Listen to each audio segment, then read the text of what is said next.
Você já se perguntou como funcionam as vacinas? Já teve curiosidade de saber como as vacinas foram criadas? Já teve medo de tomar vacina? Olá, meu nome é Luciana, você está no canal Dexter Responde.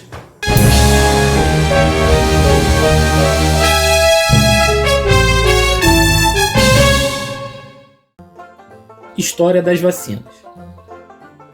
Primeiro, vou falar da história da vacina. A ideia geral da vacina surgiu há 1000 anos atrás, na tentativa de combater a varíola, que assolava a população naquela época. Ainda no século X, na Índia e na China, teriam ocorrido as primeiras tentativas de provocar versões mais suaves dessa doença.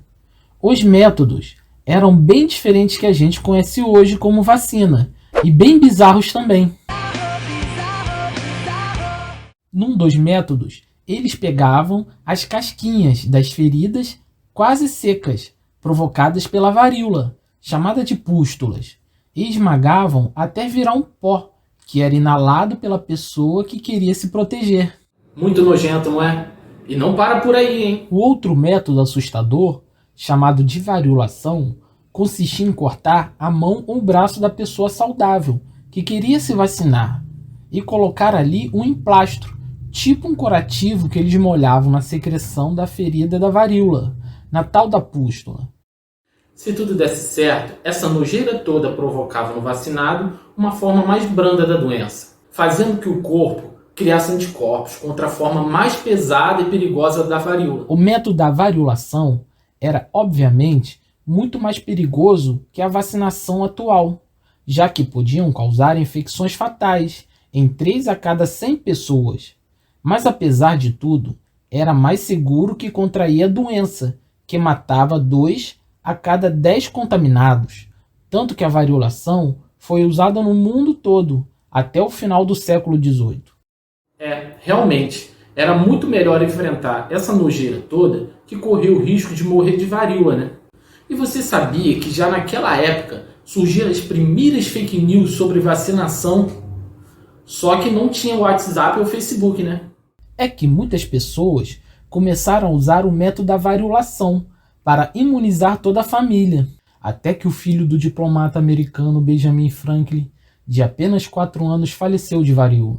Daí surgiram rumores de que a causa teria sido a variolação, causando alvoroço na população da época. Só que tempos depois, Franklin desmentiu a fofoca, dizendo que seu filho morreu de varíola mesmo, já que teve medo de imunizá-lo antes. Inclusive, a partir daí, ele se tornou um dos maiores apoiadores da imunização como política pública de saúde, demonstrando arrependimento por não ter imunizado seu filho antes. As fake news sempre existiram, só que hoje se espalham bem mais rápido por causa da internet. Então, tem que tomar cuidado com as notícias que vemos por aí, pesquisar em fontes confiáveis antes de espalhar boatos. A vacina tradicional, como conhecemos hoje, inclusive já com esse nome, só surgiu na virada do século XIX, com o trabalho do médico inglês Edward Jenner. Ele começou a observar a varíola nas vacas, que provocava pústulas em suas tetas, que por sua vez também causava ferida nas mãos das pessoas que ordenhavam elas. Dessa forma, ele verificou que esses ordenhadores nunca contraíram a varíola, se tornando imunes à doença. Daí Jenner teve a ideia de injetar a secreção das pústulas bovinas nos humanos, nascendo a primeira vacina, do latim vacinus, que vem da vaca. Como funcionam as vacinas?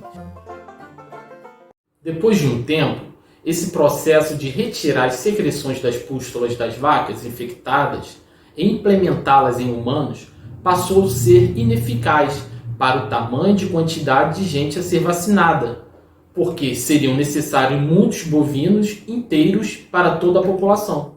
Hoje, os bovinos passaram a ser substituídos por hospedeiros mais eficientes, como ovos de galinha embrionados, como no caso do vírus da gripe, ou até células de humanos ou de macacos. Daí os vírus fazem a festa nas células hospedeiras, até se replicarem em quantidades enormes.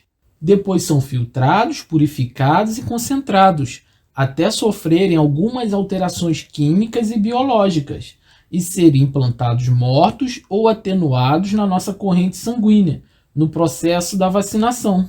O mesmo processo ocorre com as bactérias, só que nesse caso elas se replicam com muito mais facilidade, já que não precisam de hospedeiros como os vírus.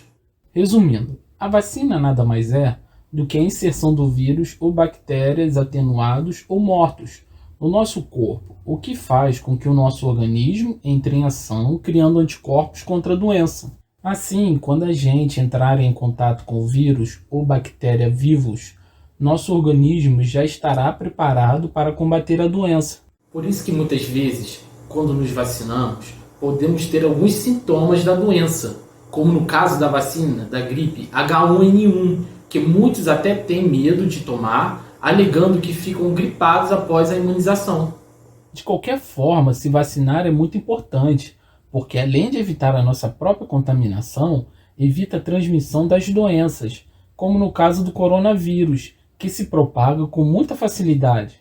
Não tenha medo de se vacinar, é muito rápido, nem dá tempo de sentir dor.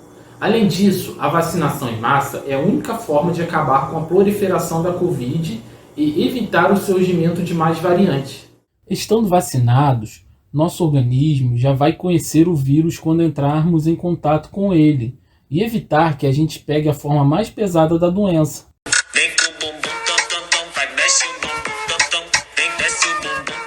Se você gostou do vídeo, deixe um like, se inscreva no canal, compartilhe com os amigos. Vou me despedindo por aqui e esse é um vídeo do canal Dexter Responde.